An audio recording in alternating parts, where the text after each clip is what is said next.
publik mungkin nggak tahu tentang keadaan. Ya, kemarin emang lagi kena ketidakseimbangan hormon di badan. Jadi kemarin itu kenapa memutuskan untuk ngomong karena saya nggak mau ngomong sebelum saya sembuh, gitu. Karena kalau saya ngomong, saya harus berhadapan dengan media. Sementara kemarin belum memungkinkan untuk bertemu dengan media. Jangan untuk ketemu langsung begini, untuk sekedar ngobrol by phone aja, saya tuh deg-degan, takut, gelisah, paranoid gitu. Perasaan-perasaan yang seharusnya itu nggak ada ya, karena kita udah terbiasa ngobrol dengan orang, terbiasa ngobrol dengan media, dengan kamera. Tapi kemarin tuh tiba-tiba semuanya nggak bisa begitu gitu. Jadi begitu saya udah sehat, saya mau diundang lagi di stasiun TV untuk ngobrol, untuk menceritakan. Siapa tahu ini bisa menjadikan sebuah pelajaran buat kita semua dan pengingat pentingnya untuk menjaga pola hidup, pola makan, dan juga pola pikiran. Oke, berapa lama sih dirimu jalani ini pengobatan seperti apa mungkin, dan dari kapan sih menjalani perasaan adanya tidak? Sebenarnya dari dulu juga saya orangnya grogian. Saya orangnya selalu penuh ketakutan pada saat berhadapan dengan orang, berhadapan dengan media, berhadapan dengan kamera. Tapi kadarnya cuma sedikit. Kemarin-kemarin itu tiba-tiba beberapa bulan yang lalu saya ngerasa ketakutan. Jangan untuk ngobrol sama media, untuk ngobrol sama teman dekat aja saya gelisah gitu. Jantung saya berdebar kencang. Saya juga nggak bisa menjawab pertanyaan, nggak bisa berinteraksi dengan baik. Bahkan ada yang minta foto aja di sini di Coffee Brew gitu kan. Istilahnya Coffee Brew itu rumah saya. Tapi begitu ada tamu ke sini datang minta foto, saya deg-degan, gemeteran. Diri aja saya dari ujung kaki sampai ujung rambut tuh gemeteran gitu. Jadi ya itu sangat mengganggu ya. Dan itu terjadi kalau nggak salah sih yang parah-parahnya itu sekitar 6 bulan, 5 bulan terakhir. Pengobatannya sendiri yang sudah dijalani? Kemarin itu saya pergi ke rumah sakit, saya sempat pergi ke psikiater karena saya pikir saya ada gangguan kejiwaan. Terus gitu saya pergi ke dokter saraf akhirnya karena saya takut saya Parkinson muda gitu kan.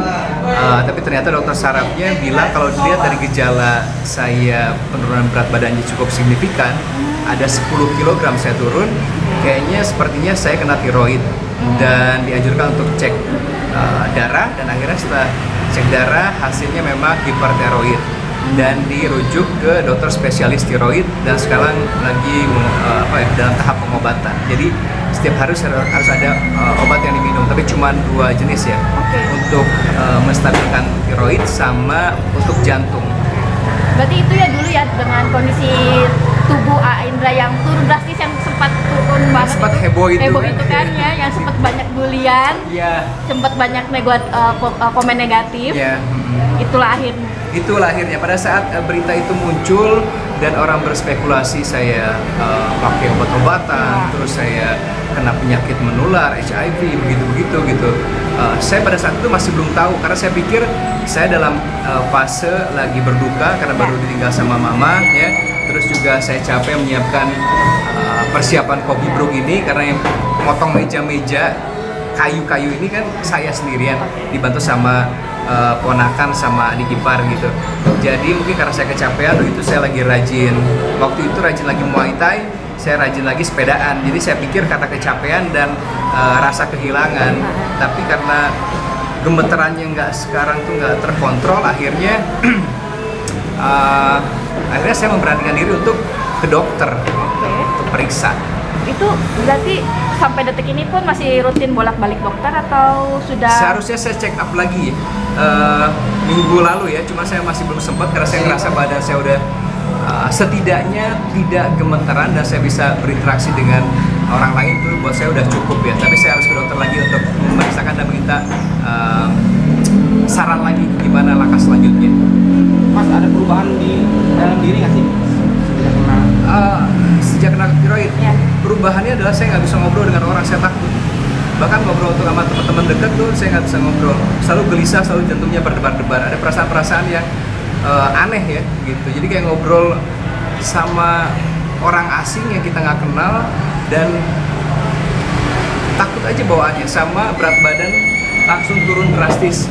Saya makan tuh banyak, tapi nggak pernah jadi daging gitu. Karena itu kayak ibaratnya kalau kita pernah tiroid ya, kayak kita naik treadmill selama 24 jam. Jadi badan kita tuh terus ngebakar untuk menghasilkan energi, menghasilkan panas gitu ya.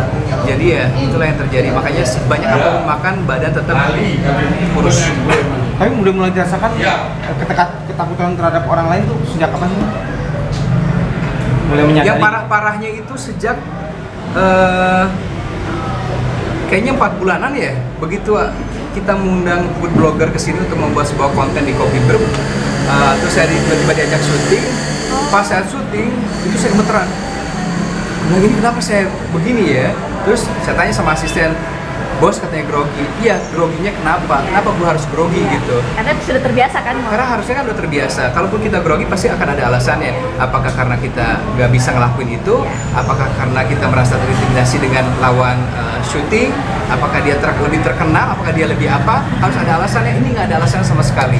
Gitu. Jadi itu yang mengganggu karena kita nggak tahu kita punya perasaan itu kenapa. Biasanya kan kalau kita sedih kita tahu alasannya apa, kita gemeteran kita tahu alasannya apa. Ini gue nggak tahu alasannya apa.